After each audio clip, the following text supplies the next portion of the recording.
One of the biggest things that happened over the last month was the election, as you all know, and you've been reading about. And what struck me about that, and I'm not going to spend a lot of time because you've gotten that, a lot of other people have talked about it, but I was struck by an editorial in today's New York Times that is about that. And the editorial, in the manner of a civics teacher in school, complains that, gee, not a lot of people voted. Not a lot is an understatement. The heading of even of their editorial is worst voter turnout in 72 years. That's the headline of their editorial.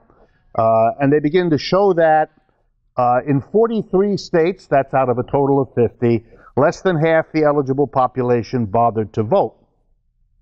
And in 3 of the largest states, California, Texas, and New York, less than a third of the eligible population voted. And they end their editorial this way with the last sentence. But to encourage participation, the New York Times is interested in encouraging participation. To do that, politicians need to stop, I'm reading, politicians need to stop suppressing the vote, make the process of voting as easy as possible, and run campaigns that stand for something. You know, you really have to admire that the New York Times could even come to this. It tells you really how bad it is, since they don't like to look at these sorts of things. But I want to make it a little harder for them by saying a few words about this. Make the process of voting as easy as possible. In the vast majority of countries, voting is held on Sunday. The reason is we're not working on Sunday. And so it's easier to get to the polls. We, however, have insisted on doing it on a workday, when it is maximally difficult to get out of the work on time and get home and do all the things you normally have to do. The idea of moving it to a holiday situation when it would be much easier, like Sunday, has been around for 12,000 years. But the New York Times still is trying to get us to make the process of voting as easy as possible. Why not make voting day a holiday? Yes, make voting day a holiday, have public transportation be free so you could get to, there's 100 ways to do this for a society that was seriously interested in getting democratic participation. We don't do any of that things, therefore, but I won't say what the obvious therefore is, I'll leave that all to you. But the best part is run campaigns that stand for something. Here's it, that's a novel idea. You'd have a campaign that actually stood for something, because that might get more people involved. The implication is that nobody voted, or I mean a tiny percentage of our people, because there wasn't much involved.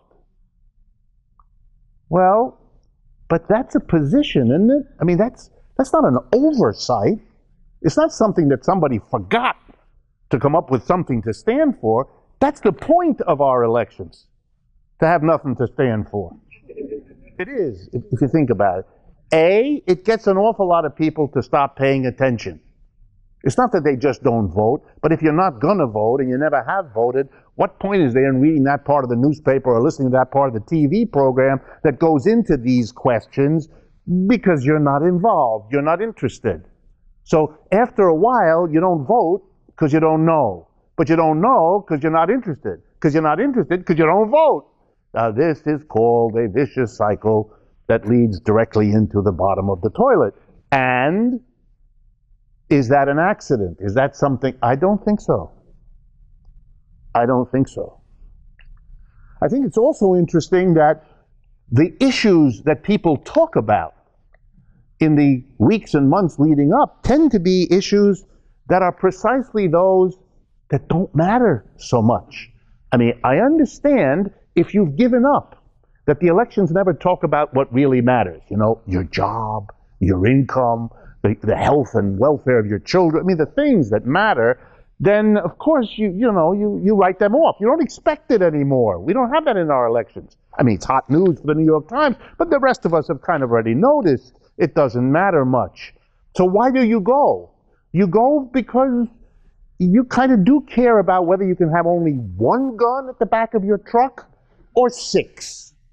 Whether the gun can fire 2 bullets an hour or 2,000 a minute. These are, you're now angry, and you don't want a guy who just lets you shoot 3 bullets a minute, because you want not only to get that deer, you want to pulverize that deer the way you see it in the movies, because that's what you're hunting for, is the obliteration of something that used to be pretty.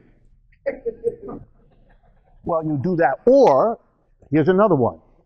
You can go to the polls because you're really concerned lest those gay people down the street might, oh God, get married. And you don't want that because, well, you're not so sure why, but you know it's wrong. So you don't want it. And now you can make these issues become what we call in this country the hot button issues, the things that we should all be excited about.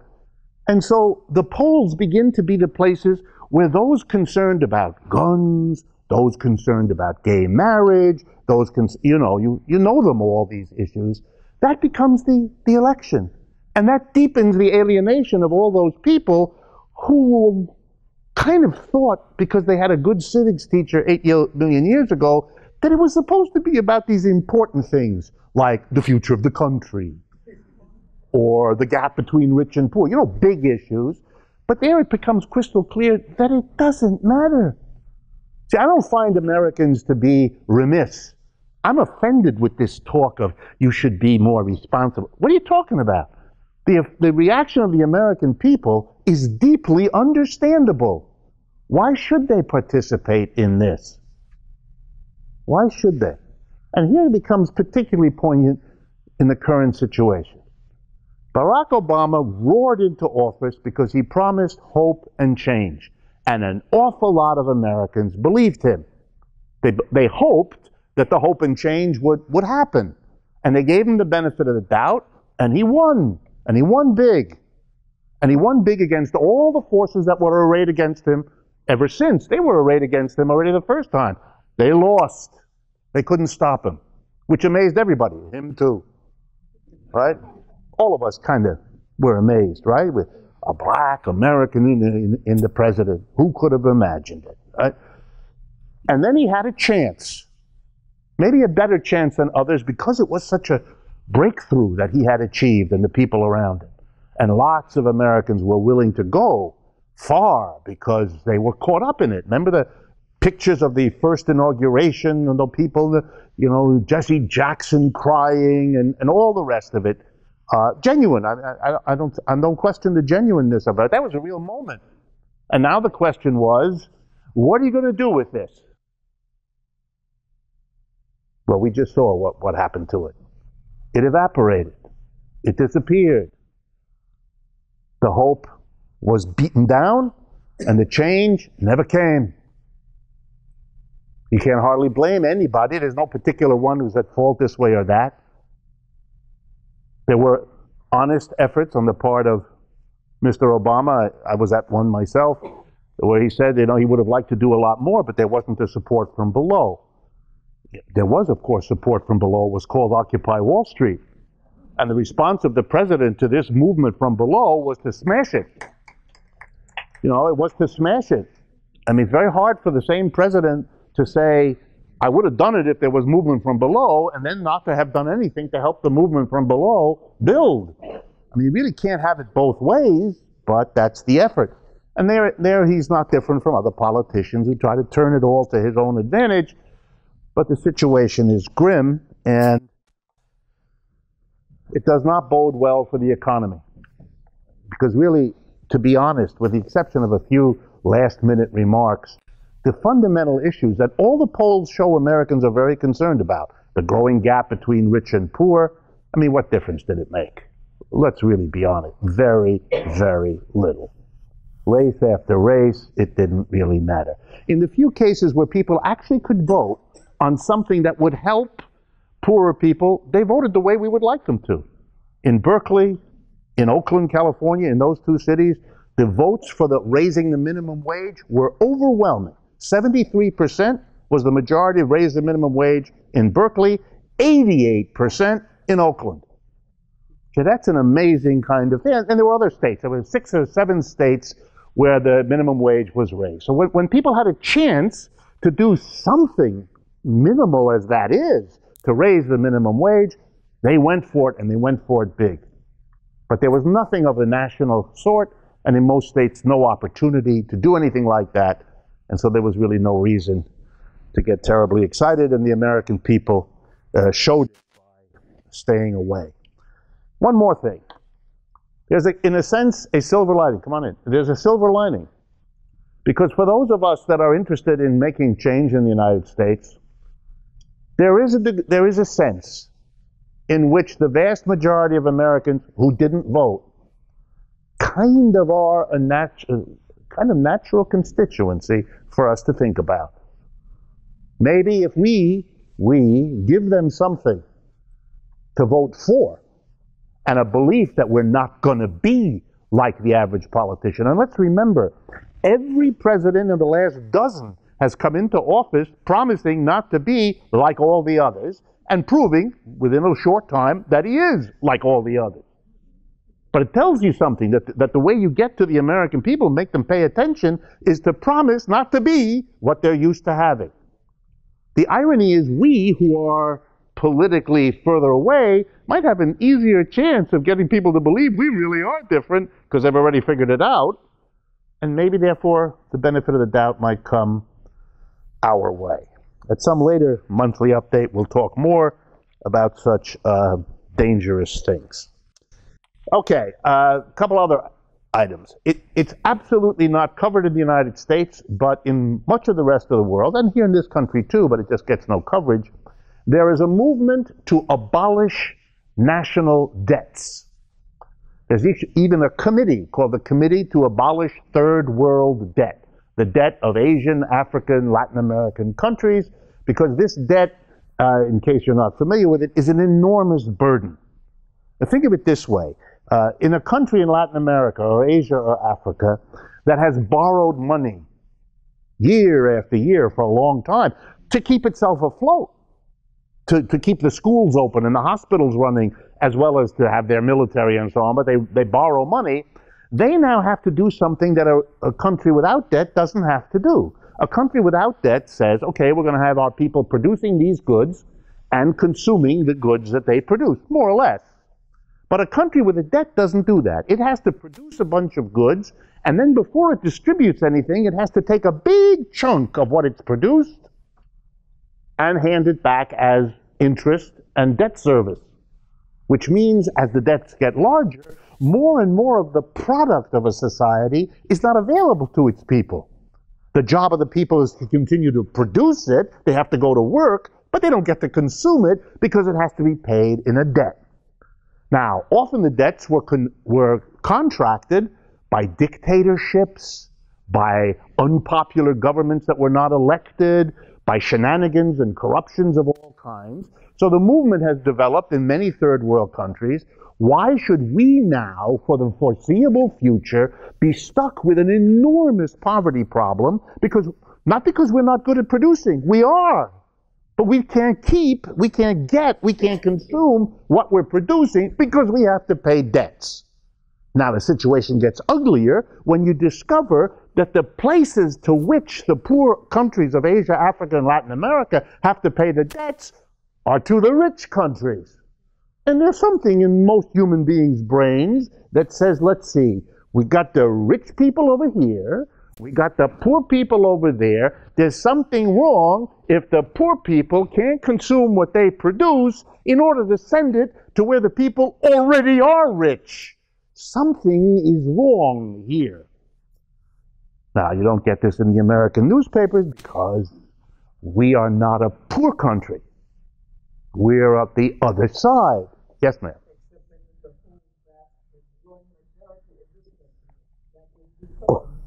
Exactly the same thing. That's right. Stuck in that same debt-ridden poverty. That's right. So here we have this situation. And in other countries, in Europe and elsewhere, a movement has developed to support an interesting proposition. Abolish the debt. Cancel the debt. Some of you who grew up in religious homes, you know the concept, the religious concept, Jubilee.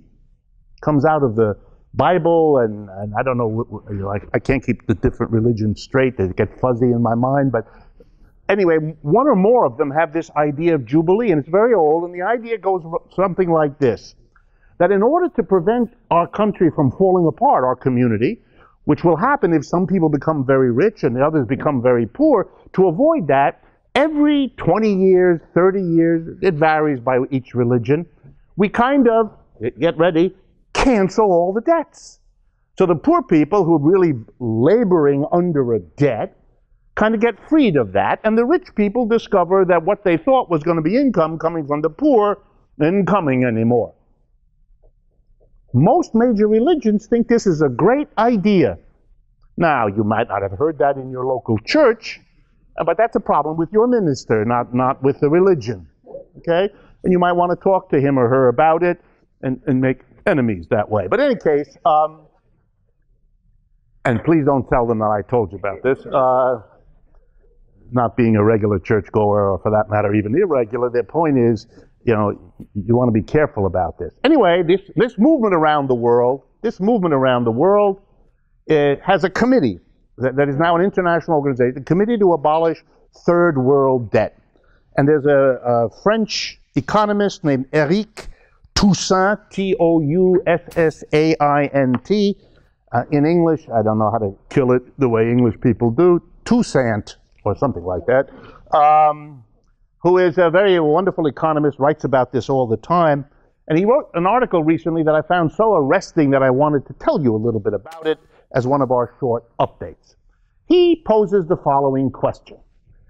The country in Europe that is closest at this moment to actually taking a position of canceling its debt as a principle is Greece. And that's not surprising. Greece has suffered very badly in the current crisis. And the political party in Greece, called the Syriza party, is now winning the votes. That is, the polling indicates that if there were an election this week or next week, they would win. And under Greek law, if you're not familiar with it, whatever party comes in first gets the number of seats in parliament not only equal to their percentage of the popular vote, all parties get that many seats, but the party that comes in first gets a bonus, an additional 50 seats. That's why the current government, whose largest party is a conservative party, is able to be the government, even though a minority of the Greek people voted for that party and the parties it's in coalition with. So you have a minority government because of this peculiar rule that the party that comes in first gets extra seats. Of course, that rule was keeping the left down. The great problem now is if the left wins that election, then this law meant to destroy the left will allow the left to play that game with everybody else. And one of the positions that the leader of the Greek Syriza party, a man named Alex Tsipras, who has come to New York a couple of times in the last 2 or 3 years, and if you're around and you hear about him, go listen. He's an interesting and very unusual young man and head of a radical party. And their position is to cancel the debt on the grounds that the debts built up by the Greek government were illegitimate, were not supported by the people, and make it impossible for Greece ever to come out of the disaster that it's in. Well, this economist, Eric Toussaint, makes a wonderful historical point that hadn't occurred to me, should have, but it didn't, and I thought maybe it would be interesting to you. Go back a little bit in history to 1953. 1953, the country we call Germany, at that time West Germany, because the two Germanys had split after World War II. West Germany was, ready, struggling under a mountain of debt. The Hitler regime had built up debt. The war had added to the Germans' debt. And at the end of the war, the Germans discovered that when you're in a large war, it's much better to win than to lose. Because one of the things that happens to you when you lose is that the winners get to blame you for the war.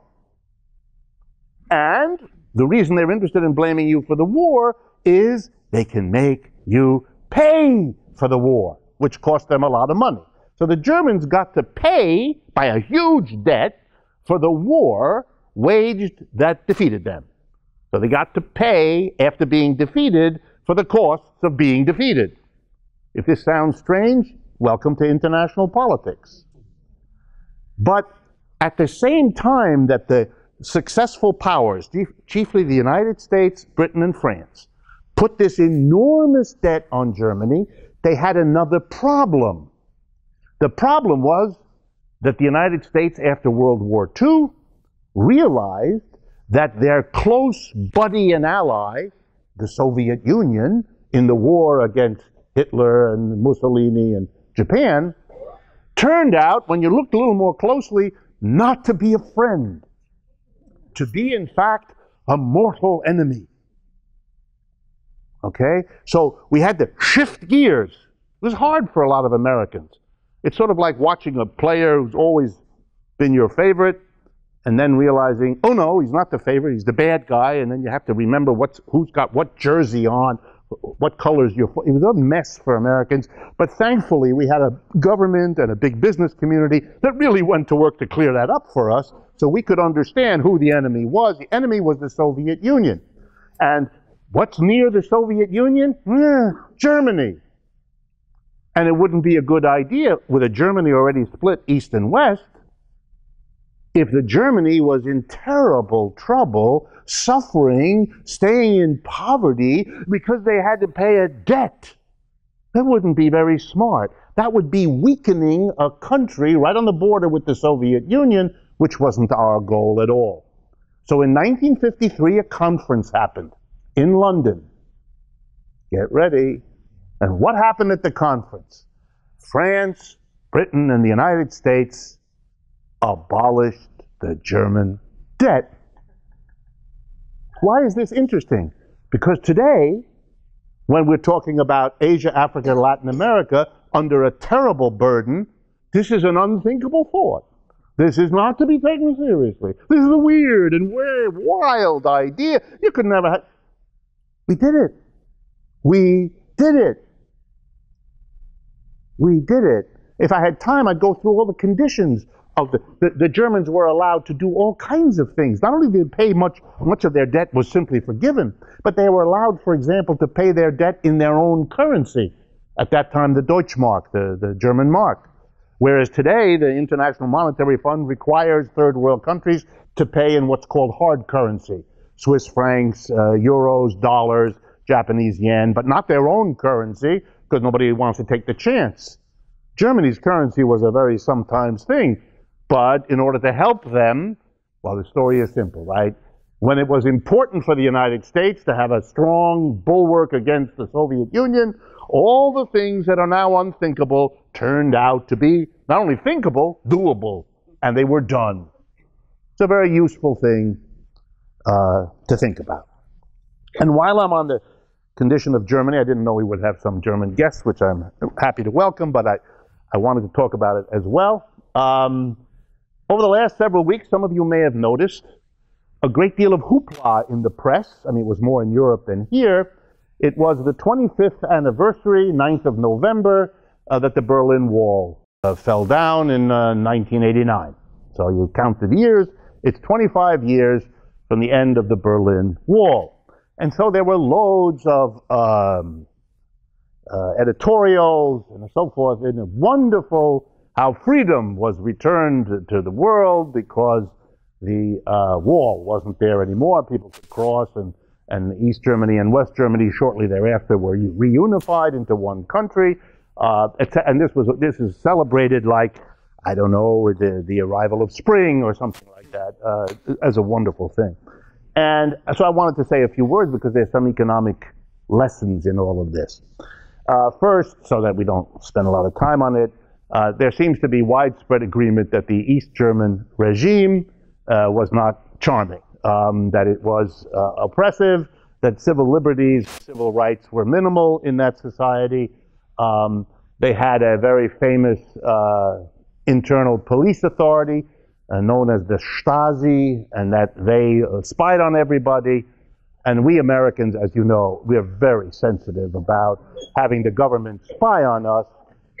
The Stasi, of course, didn't have a clue to what is possible that we have managed to show the world, that we can listen to exactly what you're thinking while you're on the toilet. And it's recorded by the government, but you don't have to worry because they'll never do anything with it that you have to worry about other than tell your boyfriend. Okay? So that, we are terribly pleased that they don't have the Stasi, because we have the NSA, and who needs the Stasi when you have the NSA? The craziness here is beyond words, so I'm not going to go into that. Here's what I'm interested in, though. There were larger comments made about the collapse of the East German government, the collapse of the East German economic system, and I want folks to understand some of the real economics that was all about, so that we don't have a lot of illusions, even if you get caught up in this freedom discussion, that at least you're aware of some of the economics itself. So a couple of little points and then a big one. First, little point. Western Germany gained an unspeakable economic advantage by what happened there. Whether that's something they set out to do is not the issue I want. I want everyone to understand what happened when East Germany reunified with West Germany. If you know of the development of Eastern Europe after the Second World War, you'll know that industrialization, copying what had been done in the Soviet Union, was the top priority in Poland and Czech Republic and Romania and Bulgaria and everywhere, and in East Germany as well. Many of these countries were basically agricultural beforehand. They were less developed than the more western parts of Europe. And so the communist regimes in those societies worked very hard to build up their industrial capability. They built railroads and factories. They developed modern school systems to train people, so that by the time of this collapse of the wall in 1989, what you had in Eastern Germany was an extraordinarily highly trained, highly skilled, modern industrial workforce. The difference between it and what existed in West Germany was that they were very low paid. And when they became available to Western capitalist industry, you had something extraordinary. A vast, highly trained, highly skilled, dirt cheap labor force. 1989. Nobody else had that. The United States also brought in large numbers of people, particularly from Latin America. They were not industrially skilled workers. They were not particularly well educated. They were cheap, but the pay was low, but what you got in the way of productivity was low. Similarly, in Asia, the Japanese made use of people in various parts of Asia, and again, that was in order to pay low wages. But again, it was not highly trained and not highly skilled workers. Even other parts of Western Europe who could pull in some people could never amalgamate an entire population. What the West Germans had is highly trained, highly skilled, low-paid people who spoke the same language, who could be integrated into the workforce seamlessly. It gave an advantage to Germany no other advanced industrial country had at that time.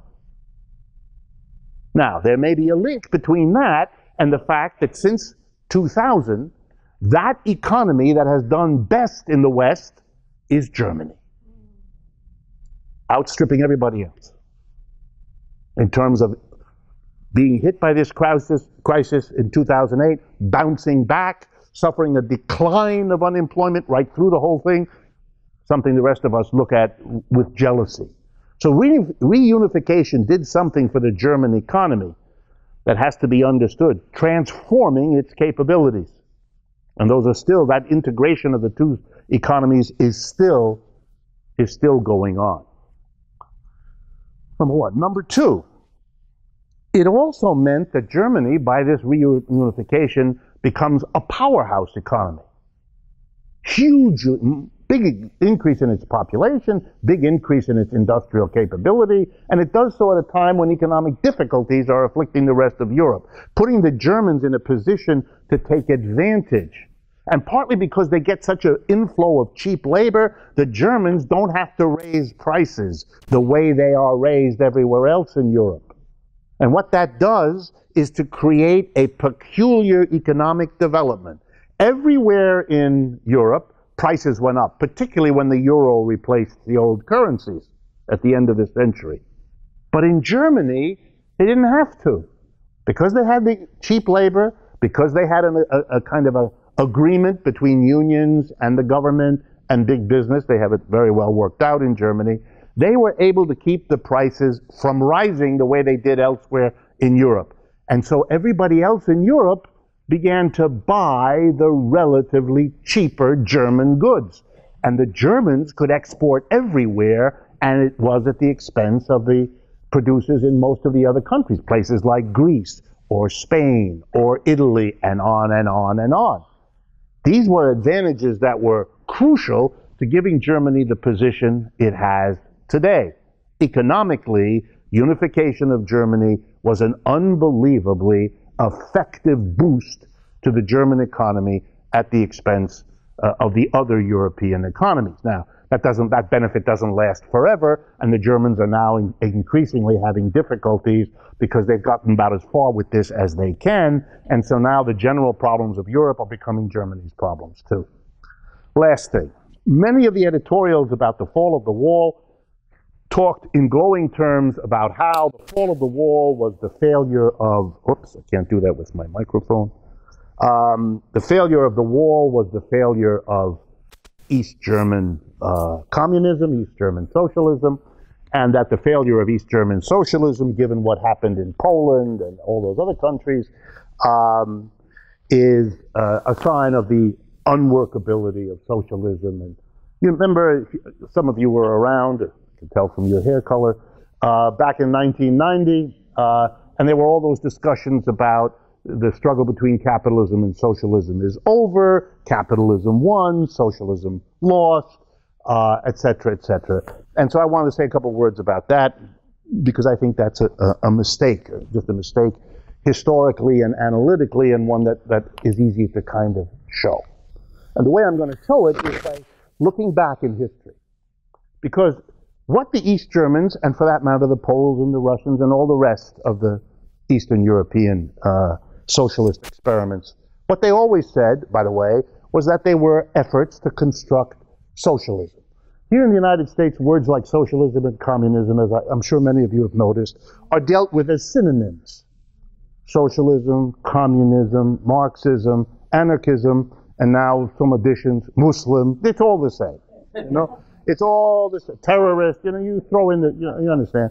In other countries, these words have meanings, distinctive meanings.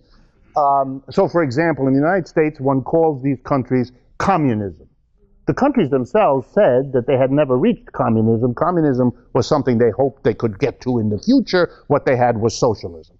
The New York Times was not going to be bothered with this sort of pointless distinction. They were always communist countries. And we knew that was right because it was a communist party that was in charge.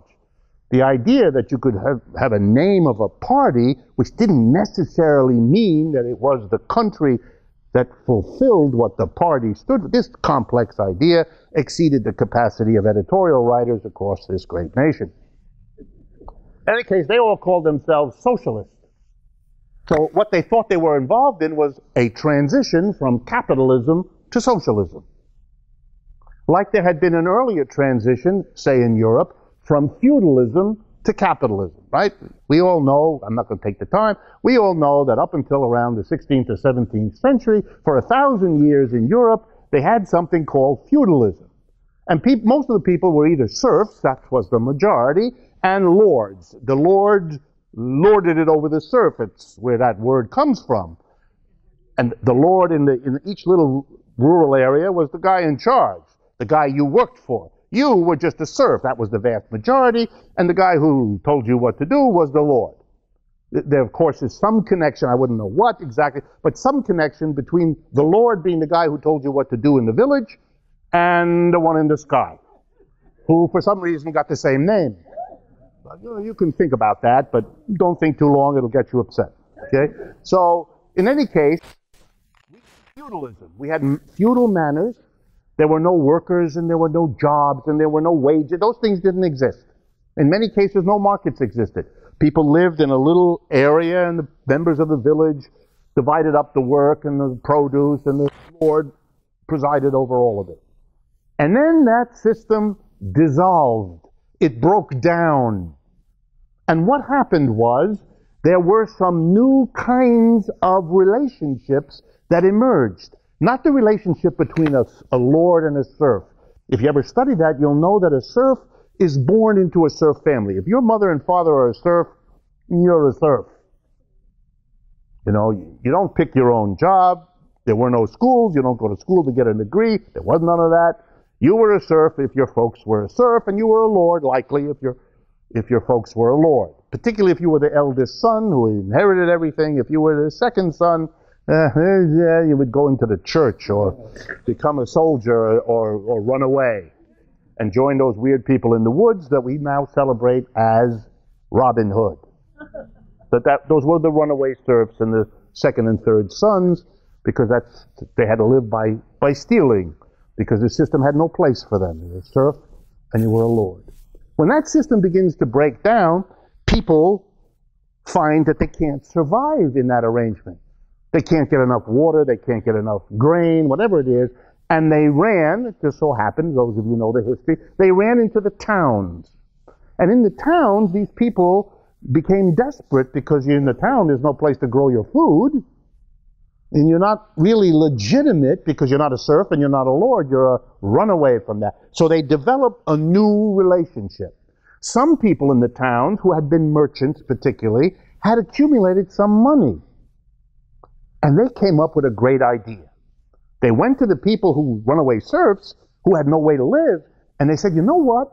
I got an idea.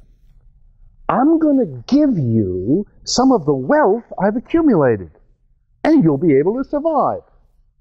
And here's what the deal is. You come and work with my wealth to make more wealth. That'll be mine. That'll be mine because I'm helping you survive. So be grateful I'm here. I am a job creator. And you need one, because otherwise you're going to drop dead and nobody's going to care. So I'm going to give you some of my wealth. You work your rear end off for me, and I'll take what you produce. I'll take part of what you produce, give it back to you as what you get, and I'll keep the rest for me. I'm ahead. It's a win-win, isn't it? Let's do it. And so what's very important, a new relationship occurs in the town. The relationship of employer to employee. What we now call capitalism. Replaces feudalism. But here's the point. Did this all happen in a nice, smooth way? You start with 2, and then there were 6, and then... No. There were all kinds of efforts to set up these kinds of relationships in towns. Some of them lasted a few months, some of them lasted a few years. Then they would be destroyed. For example, a local lord would be looking at this town saying, this is a terrible arrangement here. What he really meant was, they're making a lot of money, I want it. So I'm going to take these men on horses, you know, with the long sticks where they stick you, and we're going to rush into the town, kill all these people, and take what they've produced. I'm the Lord. I mean, who do they appeal to? I'm it. You are, to use the name of their lance, shafted, big time. Okay? You are shafted. And so these So these experiments in capitalism died, disappeared, formed again, died, were overthrown, dissolved of their own problem. The capitalists couldn't, if they didn't get enough food into the village, they were dead. Even if they had a good relationship, they had to get food for the people because they didn't make it themselves, because they lived in a town, or they didn't get raw materials, or the tensions between the employer and the employee blew up. There were 100 reasons why the early experiments in the transition from feudalism to capitalism didn't work. Until what happened? The conditions changed, And the early experiments learned what they did wrong, what made them vulnerable, why they failed. Now fast forward. East Germany is an experiment in socialism that didn't work out. Big deal. That's not a surprise. That's the way it works. The Soviet Union. Right? What was the first experiment in socialism generally conceived of in Europe? It was called the Paris Commune, 1870. For a few months, the workers of Paris rose up, threw out the defunct family of Napoleon that was still imagining it was in power, chucked them out, and set up the Paris Commune. There were people in the Paris Commune who were personal friends of Karl Marx, who was directly involved in the strategizing. It was the first that it lasted 4 months. That's all. Then the French army, with the help of Bismarck in Germany, returned and crushed the Paris Commune, killing large numbers of people. Right? The smart ones looked at that and said, we have to learn what there is to learn. Karl Marx writes a pamphlet, The Civil Wars in France. What is to be learned? A few years later, another man, whose name I'm going to give you in a minute, writes another famous pamphlet trying to teach his people, it's a different country, what the lessons are for their revolution of that French commune. His name, Lenin. He writes a trying to... So, what's the point? The trick about Eastern Germany is to ask the question, what do you learn? So that the next upsurge against capitalism, which is as necessary as sun following the rain, will be better equipped, will have learned the lessons. What went wrong? Why did it happen? What are the things that East Germany did that we don't want to do again, and why did they happen? And why did people let them happen? And what has to be learned? The first generation that after the war was so traumatized by all of this that there wasn't much from them. But what's very interesting is that the generation now, the children of those who were adults at the time of the fall of the wall, are beginning a whole new questioning in Germany, and it was stunning. The New School University here in New York had a conference last Friday devoted to the 25th anniversary of the collapse of the wall. It had people from West Germany and East Germany talking about what they learned. It was wonderful. It was wonderful to sit there, to see these people really asking the question, what can we learn from this experiment that didn't make it so that the next one has a better chance? But any of you who think, well, it didn't work, therefore the whole project doesn't work, that's historical ignorance. That's not how transitions have ever happened. And therefore it's unlikely and unreasonable to expect that the transition to socialism will happen any other way. Okay, let me turn then, even though there are plenty of other one. Oh, there's one more. Sometimes the humor in all of this is so much that I have to, so bear with me. On the, this was back in October, I didn't get to give you this. I learned about the following, that over the time that the American military have been in Afghanistan, they have spent a great deal of money and time and energy to eradicate the poppy crop. Afghanistan grows poppies, not because these are pretty flowers, but because they are the basic ingredient of opium and of all drugs that are opiates that develop from opium. The total amount, according to the Defense Department of the United States, the total amount that the United States government spent to date is $7 billion. That's a lot of money. $7 billion to get rid of the opium cultivation in the one country of Afghanistan. So therefore you could see why my attention would be caught when I read the following headline this is reporting on a letter sent to Secretary of State John Kerry and to Secretary of Defense Chuck Hagel and Attorney General then Eric Holder and so on by the U.S. AID head Rajiv Shah, by the Special Inspector General for Afghanistan Reconstruction, Mr. John Sopko. I didn't make it up. fucked up. Here's what he wrote in the letter. He's the highest official in charge of figuring out what happened. And he sends this letter to the Secretary of State. I'm going to read it to you. Just a key sentence. Despite spending over $7 billion to combat opium poppy cultivation and to develop the Afghan government's counter-narcotics capacity, opium poppy cultivation levels in Afghanistan were higher in 2013 than ever in the country's history. So I want you all to appreciate that the $7 billion you were taxed in one way or another to pay have had this stunning, deeply moving effect, and that Afghanistan, which is the world's largest grower and producer of poppies, is able to do this, and that it's not only that the Afghan Taliban are able to run circles around the American military, so are the poppy farmers who've managed to do this as well. What's the economics here? Well, I think it's a tale of two poverties. The poverty here creates the demand, and the poverty there creates the supply. The reason, crystal clear, if you read European newspapers that cover this stuff, you know, the Europeans love to expose the follies of the Americans with about the same gusto with which Americans like to expose the follies of the Europeans. But what that means, for those of you that have the time, is if you want to really get an understanding of what's disintegrating here, read European newspapers. They like to tell the story. And if you want to find out what the French don't want to hear about, the Americans are eager to tell you all about it, etc., etc. The poverty in the United States is a crucial element creating the demand for people to escape all the consequences of poverty, and one of the ways you do that is you get high. And heroin and other forms of opiates help you do that.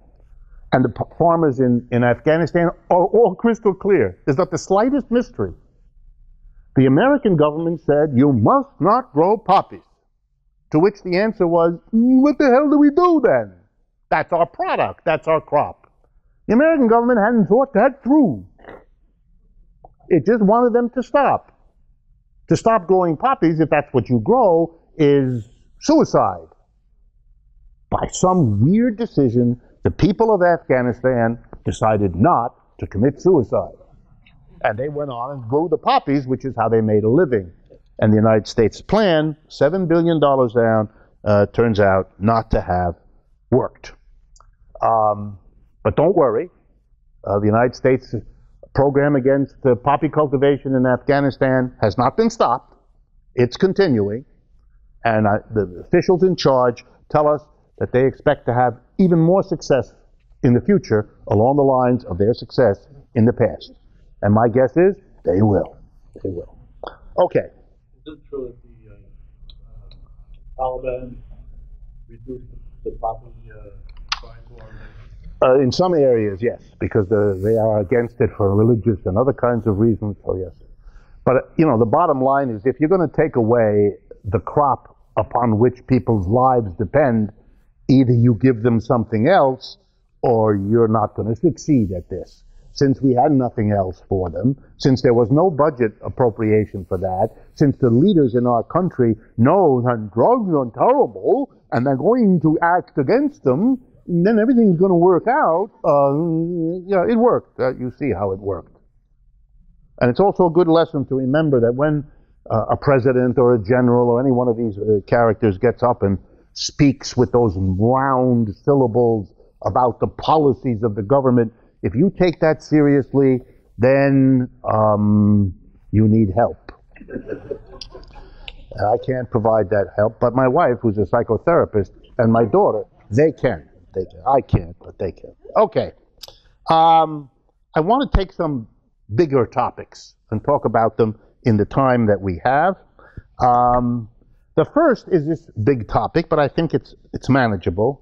The absence of economic democracy and how that undermines political democracy. Big topic, but I think we can manage it. On one level, you all kind of know that whatever economic democracy means, if it's supposed to mean that we all have some sort of say or some sort of equal say in the areas of money and finance. And so if that's what economic democracy means, then we obviously don't have it. Some of us have a whole lot of money, and others of us have not. I'm not going to go over those statistics again. I've done that in previous monthly updates, and it's everywhere that you can look. The statistics are so overwhelming that even in conventional media, you'll find the basic numbers between the time you lend it and the time they pay you back. And that's considered the most safe because if the United States government can't pay back its debts, your problems are no longer financial. Your problem is whether you're going to make it till tomorrow, because it's over. Oh, seriously. So it's considered the safest. It's safer than lending to any other government, because every other government is less powerful, less secure than this one. And it's safer than lending to any company or buying shares in a company, because those companies go up and down, but the United States government is as safe as it can get.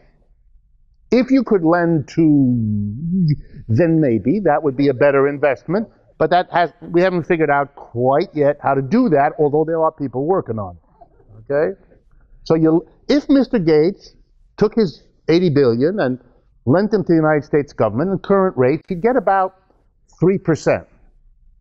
So that works out to a little over $2 billion a year. What does he have to do for that? Nothing. No labor is required, nothing. His job is every morning to put on his pants and his shirt and to go out from his house. He has a lovely house in Washington State. It cost $40 million to construct, so it's large, very comfortable.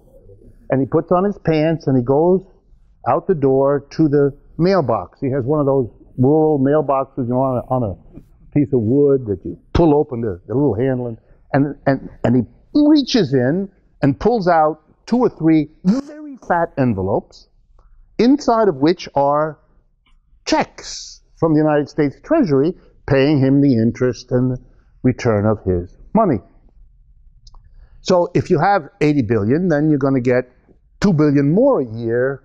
In a short amount of time, you're going to have 90 billion, and then it's going to go even faster, because as you get more money, you get more interest. And you understand? This is a kind of self-reproductive arrangement. Once you get into these large numbers, we're talking craziness here. He doesn't know what to do with the money. He pays other people to take care of it, and they give him periodic reports, which bore him to tears. Right? He's in a different place. And the same is true of Warren Buffett and all the others that sit in that group of extraordinary people.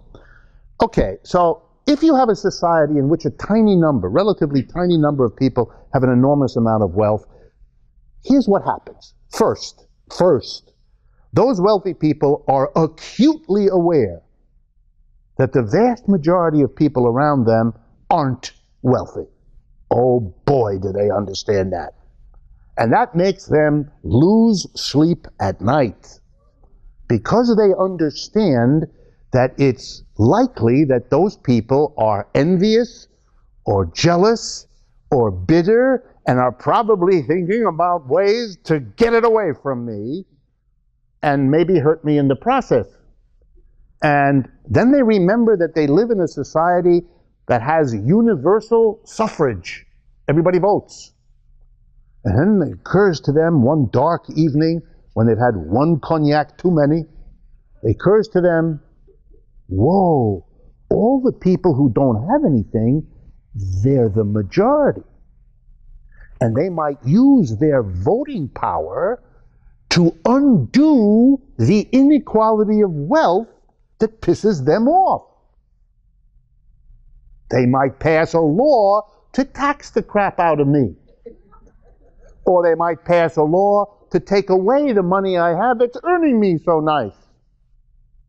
Or, and you can fill in the blank of all the things, a creative group of people can come up with loads of them. They might even pass a law to institutionalize a jubilee every 20 minutes. And that'll fix me good. So I have got to make sure Either that we get rid of universal suffrage, but that might be hard to do. People have gotten to like it. Okay, if we can't get rid of it, voting for everybody, we got to control it. But they know how to do that. Well, in fact, they only have one way to do it. They have all that money. So what they've got to do is they've got to make politics something you can buy with money. Because that's what they got, money. They don't have anything else. They're not even nice to look at. They have money. So we have a political system, don't we, in which we all every day grumble and mumble and gurgle and burble because money controls everything.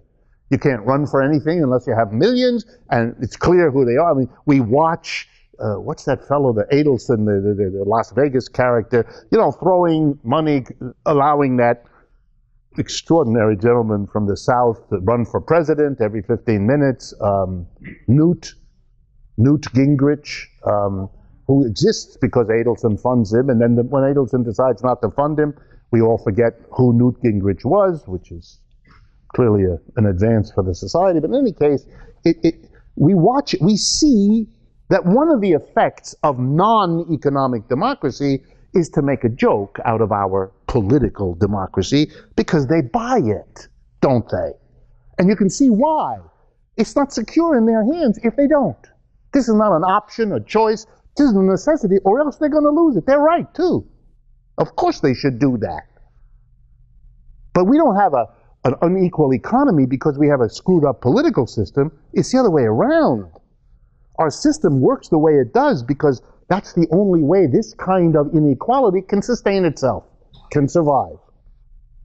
And just to remind you all, I think many of you know this, it's not just buying the party and buying the politician. It's also the lobbying. For those of you who don't know, it's a joke in Washington, D.C., and it's now a joke in many state capitals, that there are many more people working on legislation in any of these houses of government than the people we elect. They are the small group. The big group are the lobbyists, the paid agents of the pharmacists and the farmers and the utility companies and all the different economic interests who pay and who say to the state representative or the state senator, oh, we know how busy you are, which is a nice way of saying, we know that what you spend all your time doing is running so that you can stay in office. We understand that. But you have to appear to know something about what's going on and to have made a good vote and be concerned about an issue, none of which you have the time or probably the mental prowess to do. But don't you worry. We'll do it for you. And here we're going to give you 64 people who are lobbyists. Every one of them is better trained in the topics that you're responsible for than you are. Every one of them knows better the health legislation or the coal rules or the tax than you do. They're going to write the bills. You're going to have your name on them. I introduced a bill into the Congress that you can't even spell bill. It doesn't matter. And you don't have to pay them a nickel. They're all paid for by the interests that send them there. That's another way it's done. And then the third way, which is in some ways the biggest, is not to pay the party directly and not even to pay the lobbyists who do all the work. It's to run the public relations campaigns, the enormous amounts of money spent to create an idea so that the politician can say, I have my doubts, but my constituents believe. What they believe is whatever the people involved spent the money to get them to believe. So, climate change is a stupid idea. Okay, you spend enough money, and you can make everybody who doesn't pay a lot of attention go, gee, some people think there's a global warming, but other people don't. And there you are. And you're not going to get very excited because you're constantly bombarded with the information paid for by the people who want you not to take this topic seriously, or to take some other topic seriously if they want you to, and on and on and on. So that's what we all kind of understand, but I want to go after it a couple more ways. Here's another way that economic democracy undercuts political democracy. Our jobs, this is a topic I talk about a lot, our jobs are not organized in a democratic way. When you go to work in the morning, whether it's an office, a store, or a factory, You walk into a place where a tiny group of people, the board of directors, that's usually about 15 people in a corporation, who are elected or selected by the major shareholders. Once again, just to remind you, the board of directors, which makes all the basic decisions for every company that matters, 15 people. How do you get to be on the board of directors? You get elected. Elected by whom? By the shareholders. The shareholders get one vote per share they own. So if you own no shares, that's how many votes you have to decide who runs a company. You have no votes. If you have 12 shares, you get 12 votes.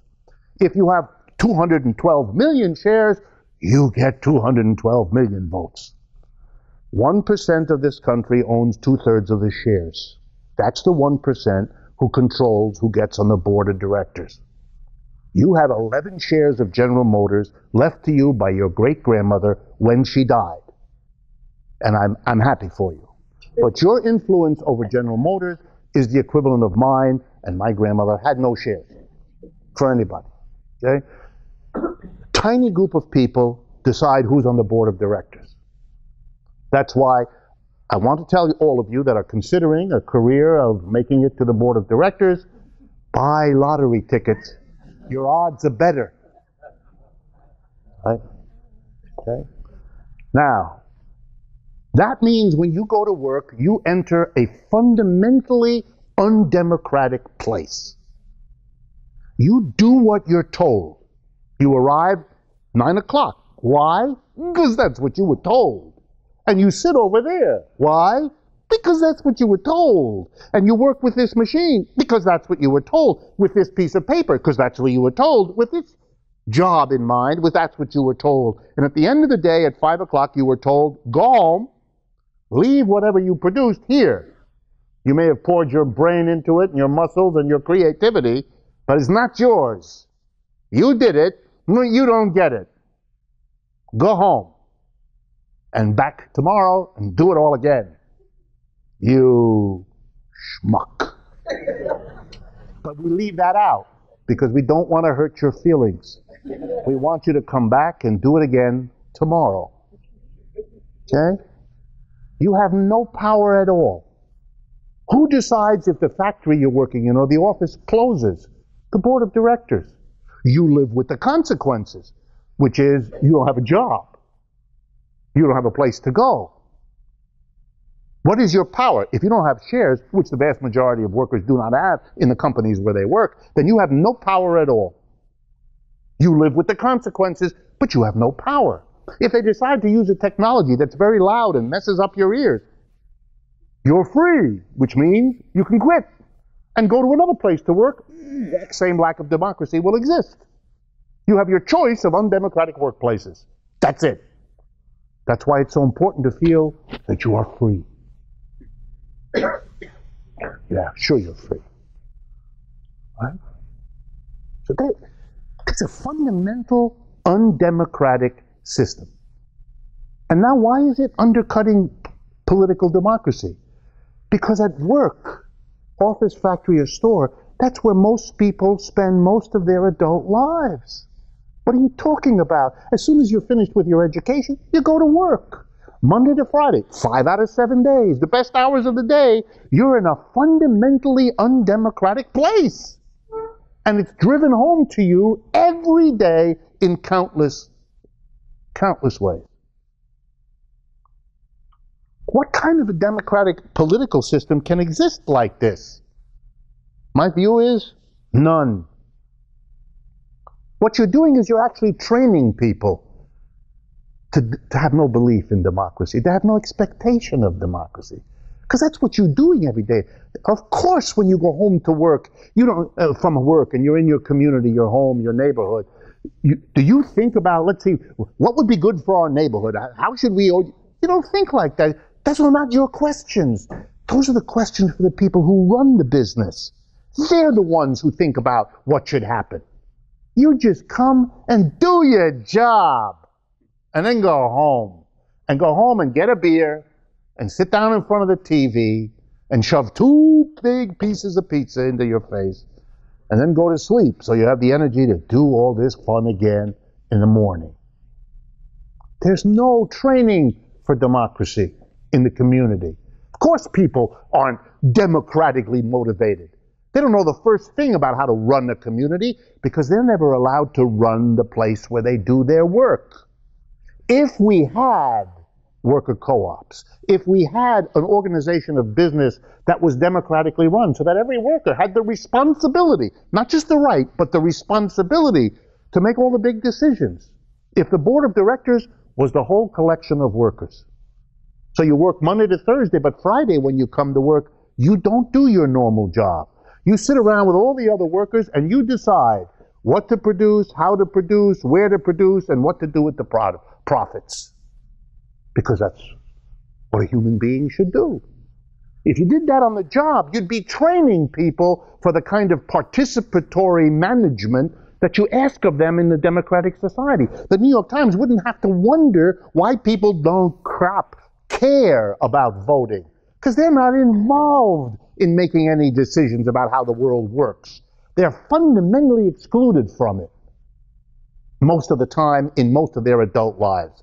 But they should suddenly flip out and be completely other in the community with political things than they are demanded to be 5 out of 7 days a week on the job. Makes no sense. And any society that wanted politics to be democratic in more than the formalities of it all, the rituals, if you really cared, you would have had long ago to have a debate on the fundamental question, how in the world could we have a political democracy if we sit it on top of an economic system that is so anti-democratic as we've arranged it?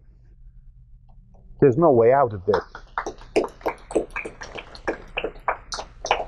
It's also a question of taste.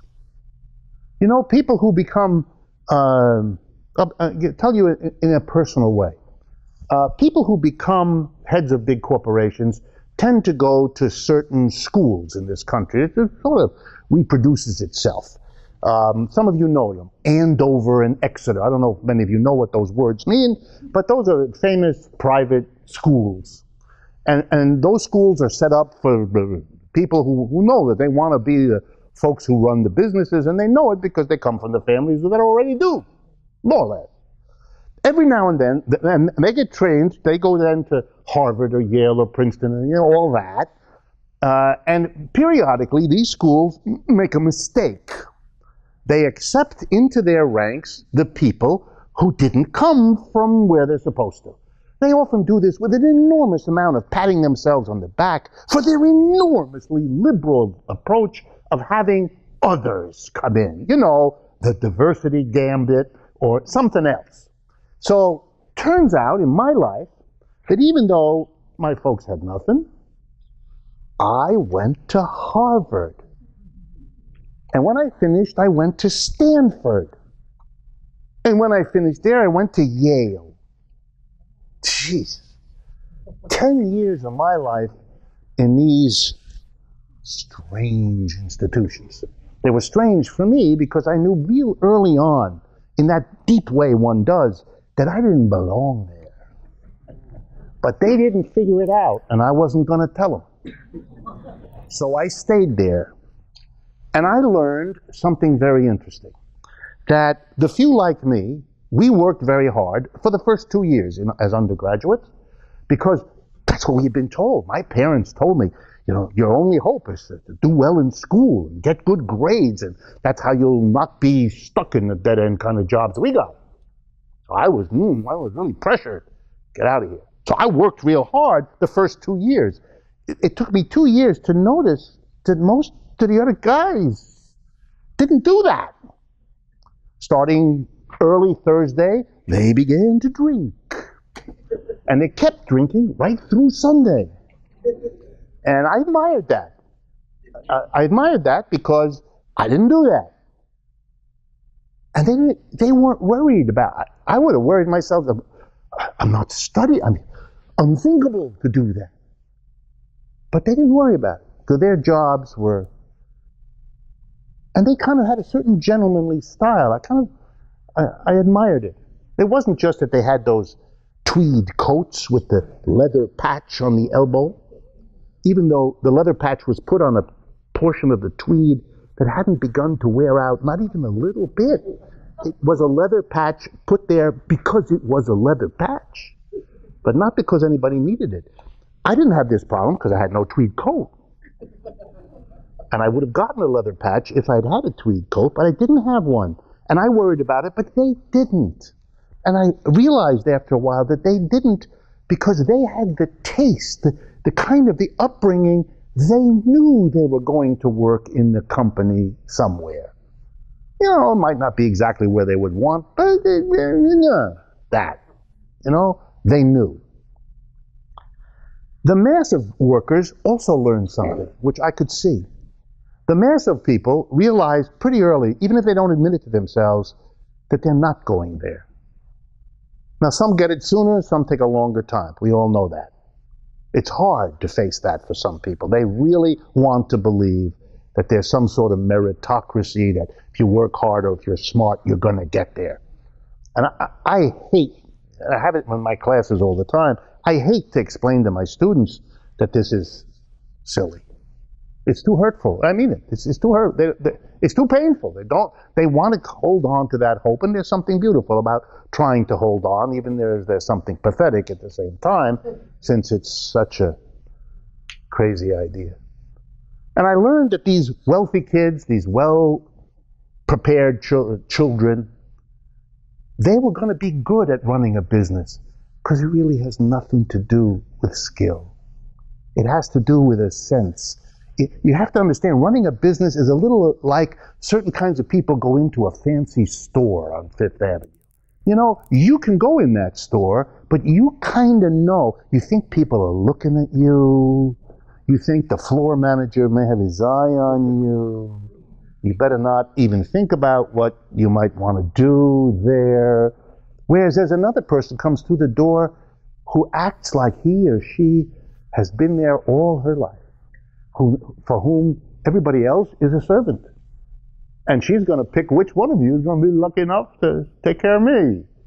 And she's charming, or he's charming, it doesn't matter. They know they belong there. Well, you know, political democracy is like that. You either feel that you're in charge here. You have your say. You have to be listened to. And the majority opinion has to be taken seriously. Some people feel that. But the irony in our society is that the people at the top feel it, and we don't need that. We need it for everybody else, but they can't feel it because they're never put in a situation where that is encouraged, supported, sustained, none of it. And that's because of the job. On the job, you are, I hate to tell you this, because you don't want to hear it. You're a drone. You're that kind of bee, you know, that does the same thing until the lizard gets you. You know, that's it. You know, that's it. If you want a political democracy, you have to have an economic democracy. You have to transform the enterprise where people work. It has to be a completely different place. Otherwise, your commitment to political democracy is as phony as a $4 bill. It doesn't work. It never has. It never, ever has. I defy you to find me a place which could sustain, historically, could sustain anything approaching a political democracy on the basis of the absence of democracy in its economic system. And I think that before we worry about anything else about our elections, we have to face the fact that one of the reasons the New York Times has to write this stuff about election that the majority of Americans could care less about is because that's what our system produces.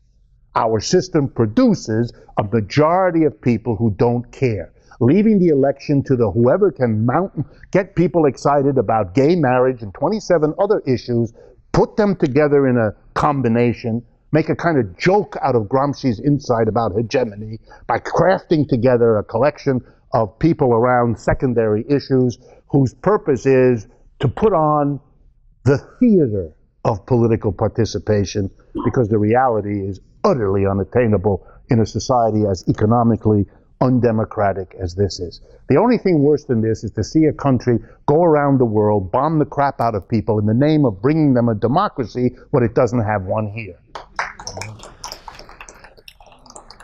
And it's also an interesting question how your society could so confidently talk about itself as democratic every third word by many politicians. When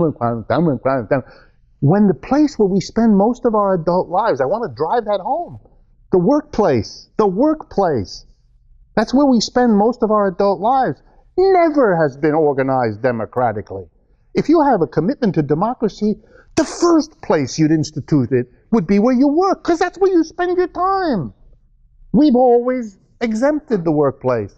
It's never had to be democratic. We don't even think like that.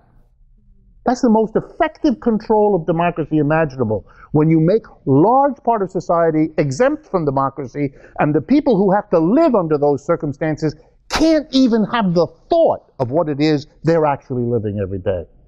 That's amazing. But the more people become aware of it, of course, the more difficult it will be to sustain this craziness, and that's, of course, why it's on the agenda tonight. Okay. I got to watch the time so I do not keep you here too. Okay, let me jump over. I had promised to tell you something about the economics of wages, prices, and profits. So let me do that in the time that we have left. But before I do, let me tell you why. I am assaulted in the newspapers. I'm a professional economist, so I read that part of the newspaper a lot. I'm assaulted by the unbelievable junk that is reproduced in these articles by people who don't mean to lie or anything like that, but they just, somebody has never taken them through kind of the most basic economics there is. So I thought, with your indulgence, I'll take 5 or 10 minutes and do this. I think you'll find it useful. Okay, modern economics is very young. It starts in the 18th century, which isn't that long ago, around the time the United States starts as an independent nation. Adam Smith's The Wealth of Nations is written about the time of the American Revolution. So we're as old as economics as a discipline is. And the three great men who wrote about economics and are credited with being the fathers, if you like, of the profession. If there were mothers, as usual, they were written out of the historical record, so we don't know. So we have to talk about the three fathers because men generated other men without women, apparently. Anyway, so the first one was Adam Smith, who you all heard of, David Ricardo, you should have heard of, and Karl Marx, who you also heard of. They all three had a fundamental idea in common. They all three agreed on the following. It's very important that you know. They agreed on something called the labor theory of value. What does that mean? It's a simple idea that something costs in relationship to how much labor it takes to produce it. So if it takes a lot of work, it's going to cost more than if it takes no time at all. This is not rocket science. I don't even admire rocket science all that much, but this isn't it. This is a simple, Adam Smith gets the credit for having said it first. Adam Smith said, the cost of anything, the value of anything, and these are his words, is the time and toil, or the toil and trouble, the toil and trouble needed to produce it. And that's the labor theory of value. And Ricardo basically took it over, and Marx did too. And Marx was very clear. He thanked Adam Smith and Ricardo for having figured that out, because he was going to make use of it, and he was very responsible, Marx. For those of you not aware, Marx didn't just write books of economics, but Marx kept a notebook. And the notebook was full of his commentary on all the economists that had preceded him. And some of you know that the Capital, his great work, 3 volumes. But his notebooks, which are called Theories of Surplus Value, is also 3 volumes. It's as thick as the work he produced, and his comments are on Adam Smith. Many, many pages of detailed comments on Adam Smith, on Ricardo, and on many, many economists. He was a real scholar. He knew what had gone before him and was very clear, open, honest, and forthright about his obligations, his intellectual debts to those that came before him. And he took the labor theory of value. But he took it to make an argument that Smith and Ricardo never made.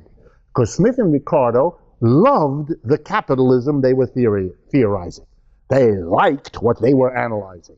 Marx hated it. He used their analysis because he thought it was excellent, but he was a critic. He had a different agenda than they did. Not a problem. That's the way science works. And so Marx took the labor theory of value and basically went as follows. Very simple. He said, whenever you produce anything, you need to have raw materials and machines and equipment to work with. It can be simple, like a hammer and a saw and some nails, or it can be a fancy computer-driven machine, doesn't matter.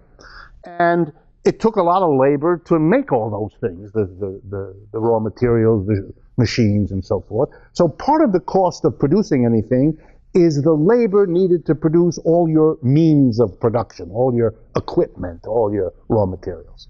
But that's never enough. For example, let's think of a chair producer. A chair producer needs to buy glue and lumber and nails and a saw, and all the things you need. But then what a chair producer is a person who puts those together. He knows how to use the saw with the nails to convert this wood and this glue into a chair you can sit on. And so the worker adds, here we go now, adds value to whatever the value was in the tools, equipment, and raw material by the labor he or she does to convert that stuff into a finished product. So we know what the value of a chair is. It's two things. The value of all the tools, equipment, and raw materials used up, plus the value added by the worker. So let's say it's $100, doesn't matter what it is, $100 worth of tools, equipment, and raw materials, and $100 worth of extra value contributed by the worker who makes the chair. So now what is the value of the chair? Simple idea, is 200. 100 tools, equipment, and raw materials, plus 100 value added. All right, now, think with me. What does the employer, the capitalist who hires, the one who buys the tools and equipment and the one who hires the worker, what does he sell the chair for? Well, he sells it for what it's worth, 200. So he gets 200 for selling the chair. Remember, how does the capitalist have the chair? Because at the end of the day, the worker who made the chair goes home. He leaves the chair there. Because if he takes the chair with him, the employer sends those guys in the blue uniform and they come to your house and they hurt you. So you learn early on, no, don't do that. At the end of the day, you leave what you produced. Why? Because as fast as you produce it, it belongs to somebody else. Now, this hurts, this recognition. It hurts all of us. It's one of the early hurts. It's like that moment in the playground when the toddler who's brought the truck to the sandbox watches as little Billy reaches across, takes the sandbox, and heads out of town. And that's your first moment of recognizing, uh-oh, something bad can happen. It's mine. No, it isn't mine. And I'm upset. Well, it's not just when you're a toddler. When you go to work, you learn also that every day you produce, but you don't get it. You have nothing to do with it. It is taken from you as surely as the truck was taken by Billy. Okay, so the employer gets it because you have to leave it there. And the employer is not interested in the chair. He's interested in selling the chair. Why? Because he wants to get the money that the chair is worth. And now he gets the 200 that it's worth. Now here comes Marx. Marx said, okay, now, let's see. He gets 200 for selling the chair. He's going to need 100 to replace the tools, equipment, and raw materials if he's going to stay in business. Because he used up 100 worth of tools, equipment, and raw materials. So he's going to have to take 100 out of the 200 for the chair and replace the tools and equipment he used up. All right, that leaves him 100. Now, he could give the worker the 100 because that's what the worker's labor added. So he could say to the worker, well, your labor added 100. Here's your 100. The problem with this story is it leaves the capitalist with nothing. And it's a rare capitalist who's going to go to work each day and come home with nothing. So Marx says, how do we account for the capitalist? I mean, let's see, what is it? What's going on here? And Marx comes up with a really simple idea. He says, you know how capitalism works? The capitalist gives the worker less than the worker adds when he's working. See, he gives the worker 60. And he keeps the other 40 for himself. He sells the chair for 200, uses 100 to replace the tools, equipment, and raw materials used up, takes 60 and gives it to the worker for his wages, and keeps the other 40 for himself, announcing that he has made a profit. Marx says, you didn't make a profit, you asshole. You stole the profit. Well, this is Marx. That was a quote, except the part about the asshole. That I added just, to spice it up a little bit. But basically, Marx's point is there's a kind of thievery built in to this relationship. The only way the capitalist is profitable, the way the capitalist grows, the way the capitalist has an income, is the degree to which the capitalist can give to the worker less than the worker produces for him. You remember how in earlier, some of you have come to earlier of these meetings, I try to use a simple example. You go to look for a job. You talk to the employer about the job you're looking for, and you discuss it, and then you come to the money part. And you say to the employer, okay, and you and the employer agree $20 an hour is going to be your pay. And you feel pretty good. And you go home. And then later that night, while you're dreaming, suddenly something happens in your brain, and you ask yourself, or the monster in the brain asks you as you're sleeping, why would that guy give me $20 an hour? Because your brain knows, even if you never studied Marx, not for a minute, that the only way the employer will ever give you $20 an hour is if during the hour you work, you produce more value than that. Because if you didn't, he wouldn't hire you. Which means that to work in a capitalist system means you are always giving, producing more than you get. It means that for every American who has ever said to himself or herself, in the morning when you look at the mirror and feel good about what you see there, I'm never going to work for anybody who doesn't pay me what I'm worth, you don't understand the system.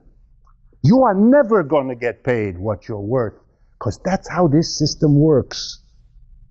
You're only going to get paid less than what you're worth, because that's how a capitalist exists. Here's another way to understand it. We have in the United States X million people who don't have to work ever. They're like Bill Gates. Their work consists of going to the mailbox and opening the envelope. They get interest or dividend. You know what these things are.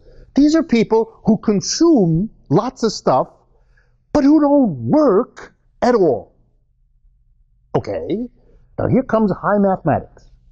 If there are a lot of people who consume but don't work, there's got to be an equal number of people who produce and don't get.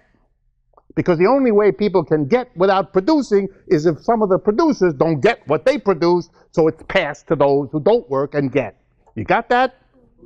You are in the wrong group. Right? You're in the group unless you're unusual, and then we have to discuss why you're even here this evening. But in any case, you're an unusual person. That's a joke. It's not meant seriously. You have to understand that that's it.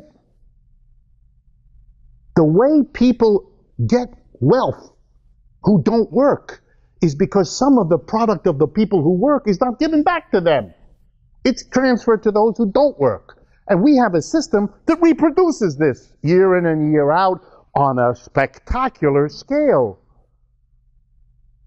And you all live in it, and you all accept it. Many of you have stopped thinking about it, even though you can see it. You know how I know you can see it? Because you giggle when I tell you. It's the giggle of recognition.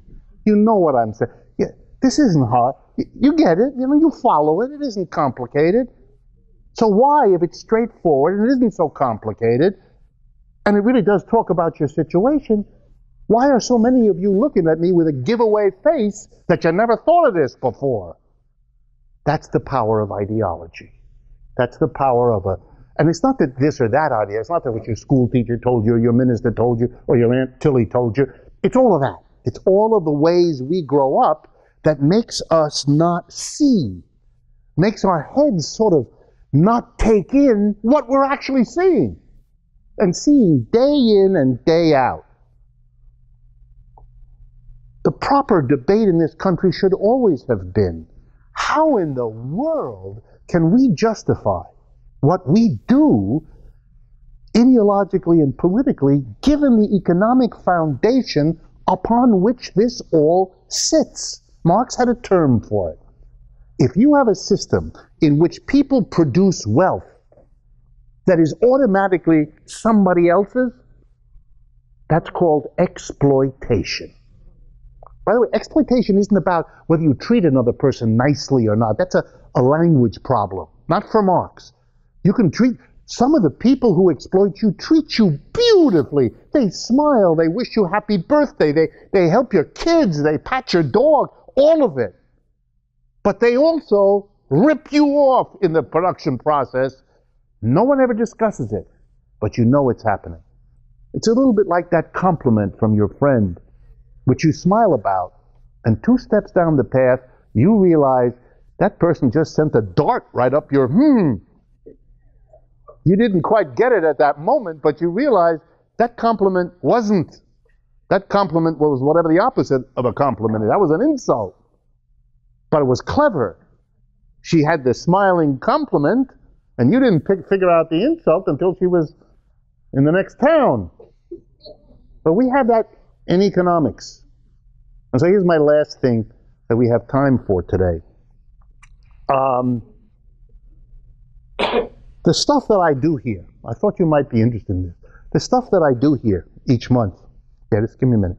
The stuff that I do here each month is stuff that I have done for a long time. I studied economics at all these fancy schools that I went to. I mean, that part was true. I went to all those schools. And they tried. They really did. They tried hard to get me to become what economics as a profession is. The job of the economist should be understood. The trained economist is the high priest of a religion. We are trained to go out there and minister to the flock and explain to them, this is a really wonderful system. I mean, you work hard, you're going to do well. And the people who are rich, they just worked harder than you did, and they were smarter than you did. And, you know, if you're not happy with your situation, it's your fault. We're not supposed to say it like that, but that's kind of the message. And the economics is worked out to show you with arithmetic and graphs and all the stuff we have to do, how that is. We are trained to be priests, to rationalize, to justify. Even the business community, which wants us to do that, for obvious reasons. They want the population to be happy with this system, to think we've got the greatest, what every president says, we've got the greatest country in the world. Obnoxious, right? You know, Woody Allen has a wonderful line where he says, if you worked in an office where a person came in all the time, like our president, telling you, I'm the greatest, then you'd punch him out. We think it's wonderful. Yeah, he's the greatest. So that's our job. We're the professional priests of capitalism.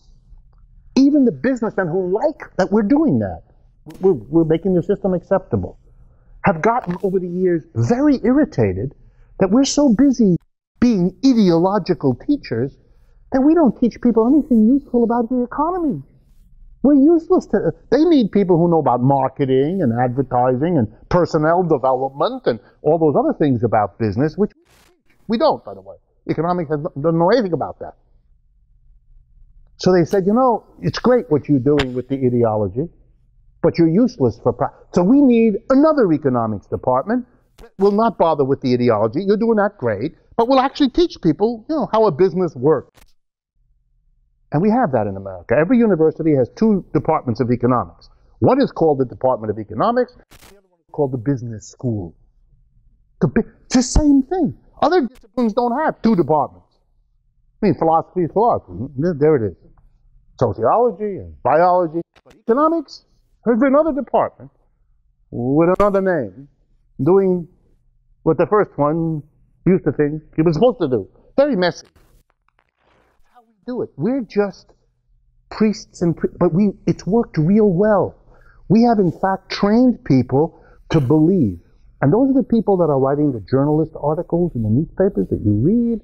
They are the politicians. They took a course in economics 47 years ago, and they vaguely remember what?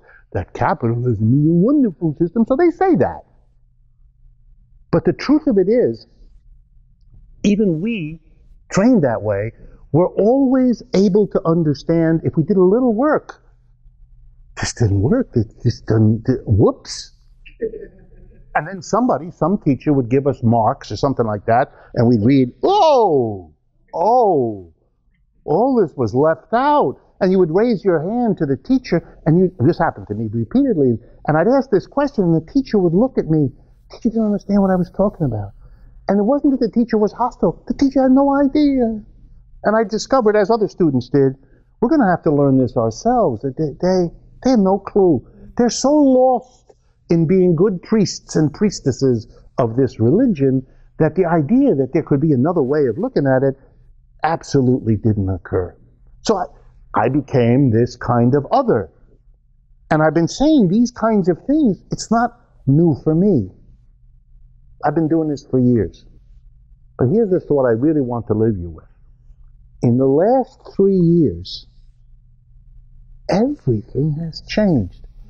I'm singing the same song. I'm doing the same analysis. I'll tell you an honest secret. I sometimes feel bad that what I'm telling you here is stuff that was explained to me 40 years ago. But for this generation that you and I are sharing, something fundamental is shifting. It's not me. It's you. You, the country, the society is changing. I'm going all over the country. I give talk. I'm currently scheduled to talk just right now, on my schedule, San Diego, Los Angeles, San Francisco, Houston, Syracuse, Boston, Albany, Iowa, Chicago, and I've got to control my life so I don't travel more than, no. But this is not about me. This is about suddenly, this is a country where there are millions of people who want to understand what's going on, and they don't want another lecture about how everything's wonderful. The priests they used to listen to, because that's what they thought they ought to do, are now intolerable to them. And the people who were the weird, marginal types, me, is interesting. Whoa. But that's the best news I could possibly give you, if you think about it. Because that means the change is now becoming organic in the society. It's everywhere. In every corner of the society. I can't remember whether it's before or after my last monthly meeting. I think I told you at the last monthly meeting I'd been to Santa Fe, New Mexico, and Baltimore. But no, just because those places invited me. But it's like this every month for me. And I think what you ought to take is, in addition to whatever it is you've learned and that's been interesting tonight, the positive sense of a radical opening in the United States. That I've never seen it before, anything like this. And I was active in the 1960s. This is way better than that. Things I can say and do, places I can go, size of the audiences I face, everything is a completely new ball game. So please, whatever you hear about the Tea Party, whatever you hear in the way of interpretations of earlier this month's election with the Republicans doing well, I'm not disputing that those are phenomena that are worth thinking about and are serious. But there is stuff happening at the other end of the political spectrum here in the United States that are at least as profound and at least as important in terms of where this country is going. So it would be a shame in the opening that we have if people like you didn't jump into that opening and widen it and take advantage of it and talk and get out there and say what you have to say, because people are listening in a way, as I say, I've never seen in my lifetime in the United States. And you see similar things in other countries as well, so it's not just here, but it is important that it's happening here. And the worst thing would be if those of you who think in a way that you find these presentations congenial, if I can use that word, be a shame if you are that kind of a person and you're not taking advantage of this opening, right? When we first, Liz Mestris over there in the corner knows because she worked on it, when we first had these monthly economic updates, we had 20 or 30 people in the old Brecht Forum over on West Street. So now we're getting audiences of this size every month. They're basically growing. We may have to talk with the church here about other spaces in this building if we get much larger than this, because we can't accommodate this many people, et cetera, and they're very kind with us here at the church, so I'm hopeful that that can work out. But that's happening everywhere, and so if you can do it too, we'll be 3 times more successful. Thank you very much.